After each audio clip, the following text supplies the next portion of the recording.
नमस्कार दोस्तों, आपका एक और न्यू वीडियो में दिल से स्वागत है। चिंतित हो गए, सब अपनी फसलों को देखकर मायूस हो रहे थे। तब तक सबने देखा कि वह किसान अब भी बहुत खुश था, उसे कोई चिंता नहीं थी। गांव लोगों ने मोहन से पूछा, क्या बात है मोहन, तेरी सारी फसलें खराब हो गईं, तुझे अभी भी चिंता नहीं है, तू इतना खुश कैसे है? उसने कहा, इसमें उदास होने वाली क्या बात है?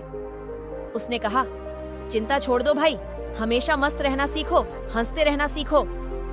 गांव वाले बोले, इसमें भला मस्त रहने जैसा क्या है? कैसे हम मस्त रह सकते हैं?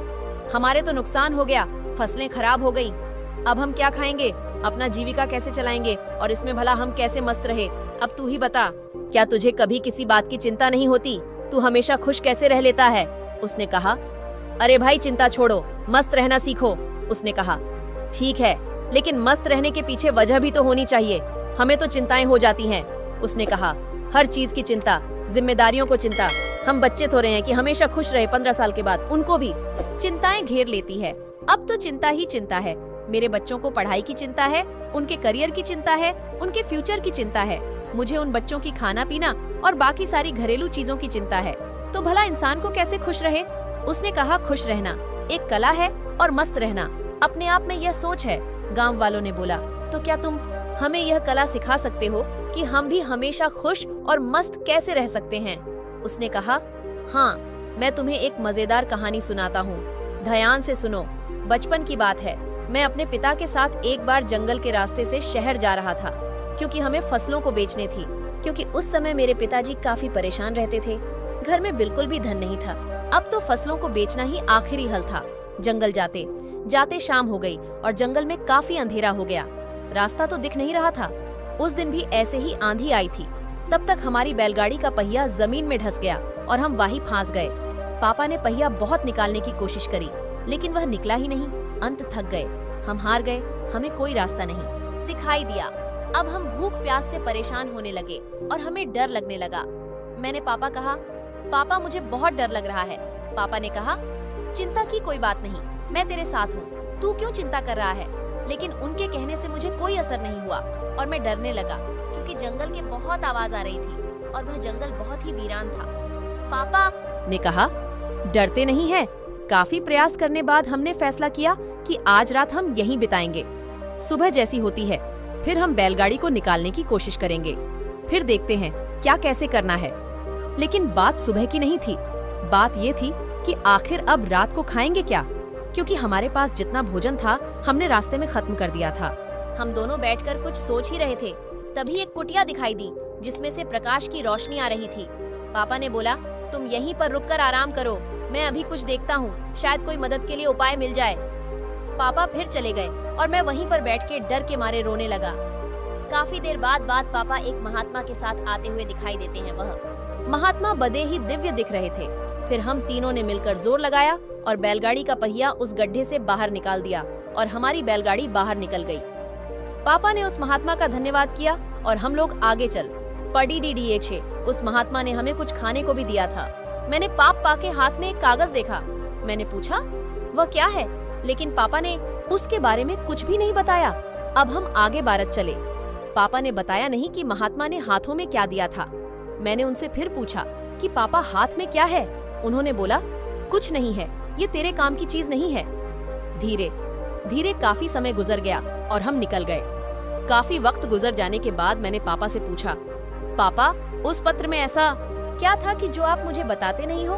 तब पिताजी ने कहा, जब मैं इस दुनिया में नहीं रहूं तो मेरे मरने के बाद तुम उस पर्चे को खोलना, लेकिन एक बात और याद रखना, उस पर लिखी बातों को तुम जीवन भर याद रखना और कभी भी भूलना मत। उसने कहा, ठीक है पापा।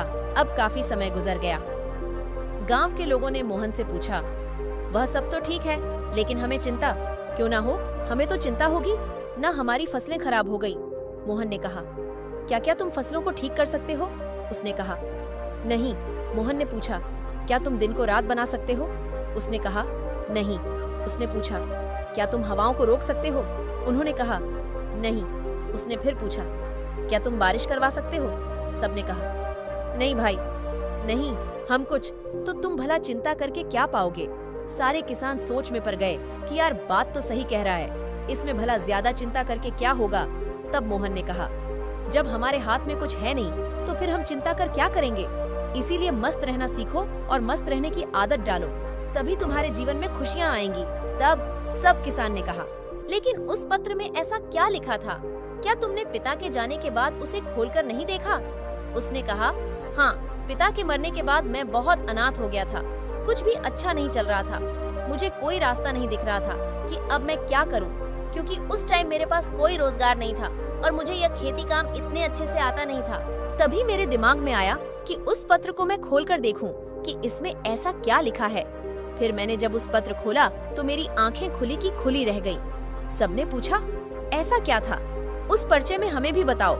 किसान ने कहा, उस पत्र में लिखा था कि यह वक्त भी गुजर जाएगा। मुझे इसका मतलब समझ नहीं आया और उसका मतलब जानने के लिए मैं उस महात्मा के पास गया तो महात्मा ने बताया, यह समय भी गुजर जाएगा। मैंने कहा, यह तो ठीक है, आप तो वही बता रहे हैं जो इस पर्चे पर लिखा है, लेकिन इसका मतलब क्या है? महात्मा ने फिर कहा, यह समय गुजर जाएगा। अब मुझे गुस्सा आया। मैंने फिर से पूछा, है यह क्या मजाक है? मैं इसका मतलब पूछ रहा हूँ और आप इस पर लिखी बातों को बार बार मुझे सुना रहे हैं। तब महात्मा ने कहा, तुम अभी परेशान हो, उदास हो। तुम्हें नहीं पता कि यह वक्त है और वक्त गुजर जाता है। ये हालात ऐसे ही नहीं रहेंगे। कुछ समय बाद सब ठीक हो जाएगा, सब कुछ बदल जाएगा और यह परेशानियों जाएंगे। इसीलिए इस बातों को याद के बादल रखो। यह वक्त गुजर जाएगा, वक्त कभी नहीं रुकता। अच्छा बुरा जैसा भी हो, वक्त गुजर जाता है। तुमको चिंता करने की को आवश्यकता नहीं है। तुम बस खुद को देखो, अपने हाथ को देखो और बस मेहनत करते रहो।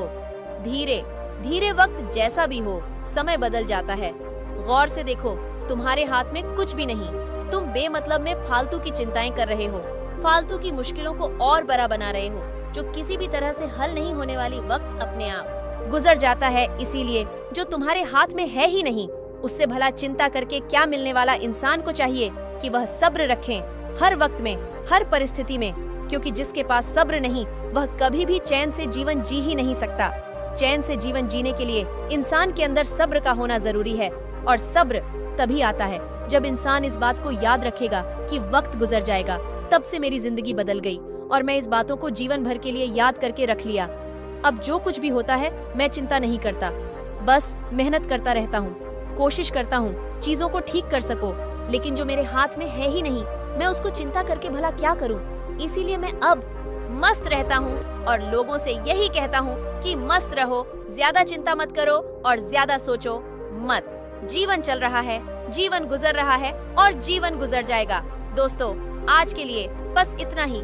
यह कहानी अच्छी लगी आप हो तो कमेंट बॉक्स में नमो बुद्धाय जरूर लिखना, और इसी तरह की प्रेरणादायक वीडियो देखने के लिए स्टोरी डे इंस्पायर्ड 990 चैनल को सब्सक्राइब जरूर करें। आपका एक लाइक और सब्सक्राइब हमें मोटिवेट करता है इसी तरह की प्रेरणादायक वीडियो बनाने के लिए। फिर मिलते हैं एक और नई वीडियो के साथ। तब तक के लिए मस्त रहो, खुश हो और हमेशा आगे बढ़ते रहो। दिल से धन्यवाद।